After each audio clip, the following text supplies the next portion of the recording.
బొల్లినేని శ్రీనివాస గాంధీ. ఈ పేరు అనగానే అందరికీ టక్కున గుర్తొస్తుంది.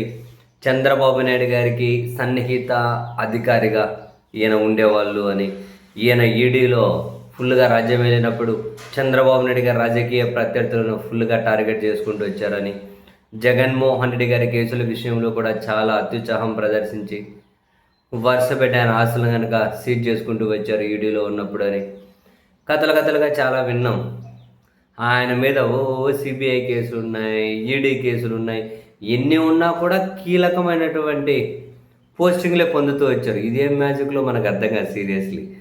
ఈయన సస్పెండ్ అయిన తర్వాత కూడా మళ్ళీ రీజాయినింగ్ అప్పుడు కూడా మళ్ళీ కీలకమైన పోస్టింగ్లే దక్కుతూ వచ్చాయి. అప్పుడు ఉన్నప్పుడు పనిచేసినప్పుడు సిబిఐ కేసులు, ఈడీ కేసులు, తర్వాత ఒక పంజాగుట్ట పోలీస్ స్టేషన్లో 4 కేసులు ఉన్నాయట. ఇవి కాక తాజాగా మరో క్రిమినల్ కేసు నమోదైంది. మరో క్రిమినల్ కేసు, అది కూడా ఏమంటారు, మై ఫార్చ్యూన్ ఇన్ఫ్రా అనే ఒక రియల్ ఎస్టేట్ సంస్థకు సంబంధించి. మరి ఇప్పుడు ఆయన రియల్ ఎస్టేట్ వ్యాపారం చేస్తున్నారేమో. ఆ ఫిర్యాదు కనుక చూస్తే భలే ఇంట్రెస్టింగ్గా ఉంది. ఒక పిటి నారాయణరాజు అనే వ్యాపారి తన స్నేహితుడి జిఎస్టీకి సంబంధించి సందేహం ఉంటే జిఎస్టీ కన్సల్టెంట్గా వ్యవహరిస్తున్న బొలినేని శ్రీనివాస్ గాంధీ నివాసానికి వెళ్ళారట.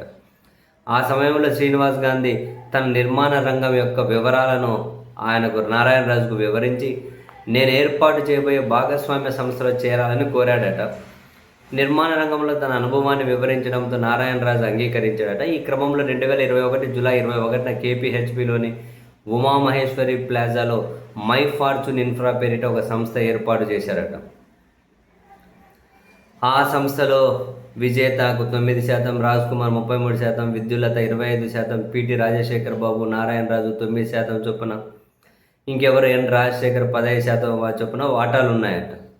సో ఈ ఒప్పందాల ప్రకారం రాజ్ కుమార్ మేనేజింగ్ పార్ట్నర్ అయితే జి రాజ్ కుమారు నారాయణరాజు సంస్థ తరపున సంతకాలు చేసే అధికారం పొందారట. అయితే మై ఫార్చ్యూన్ ఇన్ఫ్రా స్థాపించిన కొన్నాళ్ళకే బొలినేని శ్రీనివాస్ గాంధీతో ఆర్థిక వివాదాలు తలెత్తడంతో రాజశేఖర్ అనే వ్యక్తి సంస్థ నుంచి వైదొలిగాడట. 2022 ఫిబ్రవరి 1న భాగస్వామ్య సంస్థను పునర్వ్యవస్థీకరించి బి పవన నిషితను కొత్త భాగస్వామిగా చేర్చారట. ఈ పునర్వ్యవస్థీకరణలో కూడా జి రాజ్ కుమారే మేనేజింగ్ పార్ట్నర్గా కొనసాగాడట. కాగా సంస్థకు సంబంధించిన పాత ఒప్పందాలు, అవగాహన పత్రాలను శ్రీనివాస్ గాంధీ తన ఆధీనంలోకి తీసుకున్నారట. అనంతరం కొత్త ఒప్పందాలు, ఎంఓఏలపై సంతకాలు చేయాలని నారాయణరాజుని కోరారట. నారాయణరాజు బ్యాంకు లావాదేవీల వివరాలు కోరితే అన్ని ఆర్థిక లావాదేవీలు సక్రమంగా జరుగుతున్నాయంటూ గాంధీ నమ్మబలికారట. ఆయన కుటుంబ సభ్యులే మెజారిటీ వాటాదారులుగా ఉండడంతో ఆ మాటలను నారాయణరాజు నమ్మాల్సి ఉండిపోయారు. అంటే ఏమనకుండా సైలెంట్ ఉండిపోవాల్సి వచ్చేదట. అయితే అదే ఏడాది ఫార్చ్యూన్ ఇన్ఫ్రా సంస్థకు హెచ్ఎండిఏ నుంచి భవన అనుమతి ఫీజుగా 6,74,90,000 చిల్లర చెల్లించాలని, ఈ మొత్తాన్ని 5 విడతల్లో చెల్లించే అవకాశం ఉందని లేఖ వచ్చిందట. అప్పటికే సంస్థ ఖాతాలో తగిన నిధులు ఉన్నప్పటికీ ఆ మొత్తాన్ని హెచ్ఎండిఏకు చెల్లించేందుకు బొల్లినేని ఆయన కుటుంబ సభ్యులు అంగీకరించలేదట. ఆ నిధుల్ని తమ కుటుంబ సంస్థలకు మళ్లించే ప్రయత్నం చేశారట. దీంతో వారి అసలు ఉద్దేశం ఫ్లాట్ల నిర్మాణం కాదని, వినియోగదారులను మోసం చేయడమేనని ఈ నారాయణరాజు గ్రహించారట. అనంతరం జి రాజ్ కుమార్ ఆ సంస్థలో జరుగుతున్న ఆర్థిక అవకతవకలు, నిధుల మళ్లింపును గుర్తించినప్పటికీ ఇతర భాగస్వాములకు చెప్పకుండా 2024 మార్చి 6న బాధ్యతల నుంచి వైదొలిగాడట. దీంతో అదే రోజు మై ఫార్చ్యూన్ ఇన్ఫ్రా సంస్థను మరోసారి పునర్వ్యవస్థీకరించిన గాంధీ ఈసారి బి శిరీష, కె విజిత, విద్యుల్లత, రాజశేఖర బాబు, నారాయణరాజు, పవన నిషిత, సత్యజిత్, సాయికృష్ణ వర్మ, రాధిక, సాయి మనస్వితాలను భాగస్వాములను చేశారట. ఈసారి విజిత, నారాయణరాజు మేనేజరింగ్ పార్ట్నర్స్గా నియమితులయ్యారట. నారాయణరాజుతో పాటుగా సత్యజిత్, వర్మ సంతకాలు చేసే అధికారం పొందగా బ్యాంకు కార్యకలాపాల బాధ్యత పవన నిషిత, రాజశేఖర్ బాబుకు అప్పగించారట. అయితే నారాయణరాజును కేవలం నిర్మాణ పనులు చూసుకోవడం, ఒప్పందాలపై సంతకాలు చేయడానికే పరిమితం చేసిన గాంధీ ఆర్థిక వ్యవహారాలు, వినియోగదారులతో లావాదేవీలు, బ్యాంకు కార్యకలాపాలకు దూరంగా ఉంచారట.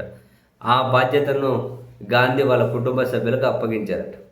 2025 మార్చి నుంచి సంస్థ ఖాతాలు, లావాదేవీల వివరాలను ఇవ్వాలని నారాయణరాజు పలుసార్లు కోరిన బొలినేని గాంధీ తప్పించుకున్నారట.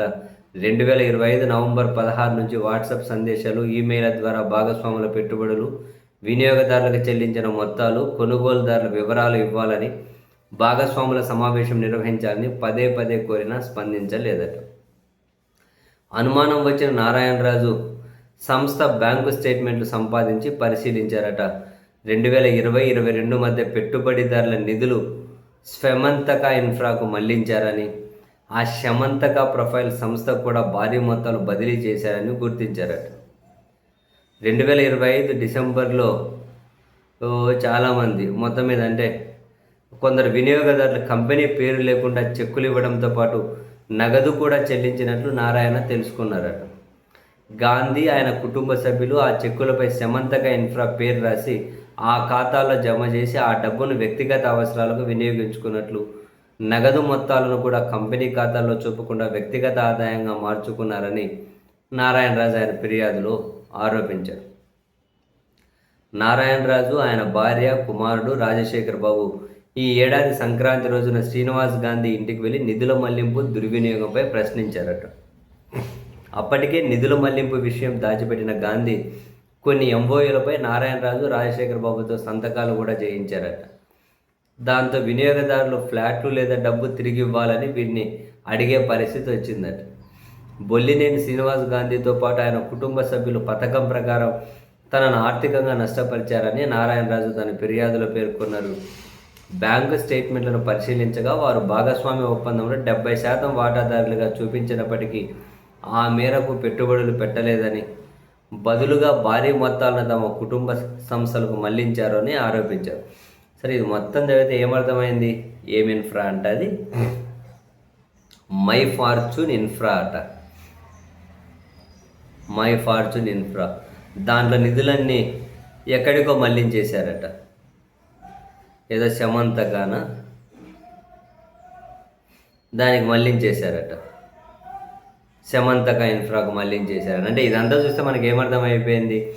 వీళ్ళు మొత్తం మీద వినియోగదారులు ఎవరైతే ఉంటారో వాళ్ళ డబ్బులు వాడేసుకొని ఆ డబ్బులంతా ట్రాన్స్ఫర్ చేసి జనరల్గా ఇప్పుడు డబ్బులు ఇవ్వండి లాంచింగ్ ఆఫర్ అని చెప్పి ఫ్లాట్ల కోసం కట్టించుకొని తర్వాత 5 ఏళ్ళకి 6 ఏళ్ళకని అది 10 ఏళ్ళు చేసి ఇవ్వకుండా బోర్డులు తిప్పేసి ఇటువంటి పరిస్థితి వస్తే లాస్ట్ మునిగిపోయేది ఎవరు? ఈ నారాయణరాజు మునిగిపోడు, ఆ బొల్లినేని శ్రీనివాస్ గాంధీ మునిగిపోడు. లాస్ట్ మునిగిపోయేది ఎవరు? నీలాంటి వాళ్ళు, నాలాంటి వాళ్ళు, మనలాంటి వాళ్ళే మునిగిపోతారు. లబోదిబోం అంటారు, తిరుగుతారు, కేసులు వేస్తారు. లాస్ట్కి ఏమీ కాదు. ఆ కేసులు వేసినా కనుక పైన అధికారులంతా వీళ్ళకి సన్నిహితులే ఉంటారు. ఇదంతా పెద్ద వ్యవహారం. ఇదంతా చదివిన తర్వాత బొల్లినేని శ్రీనివాస్ గాంధీ మీద క్రిమినల్ కేసు పెట్టిండొచ్చు, ఇంకోటి మీద ఇంకోటి పెట్టిండొచ్చు. అల్టిమేట్గా మునిగిపోయేది మాత్రం జనమే. ఇటువంటివి ఆ జనాన్ని కాపాడాలంటే ఏం చేయాలో విచారణ సంస్థలు కూడా చూడాలి ఇప్పుడు.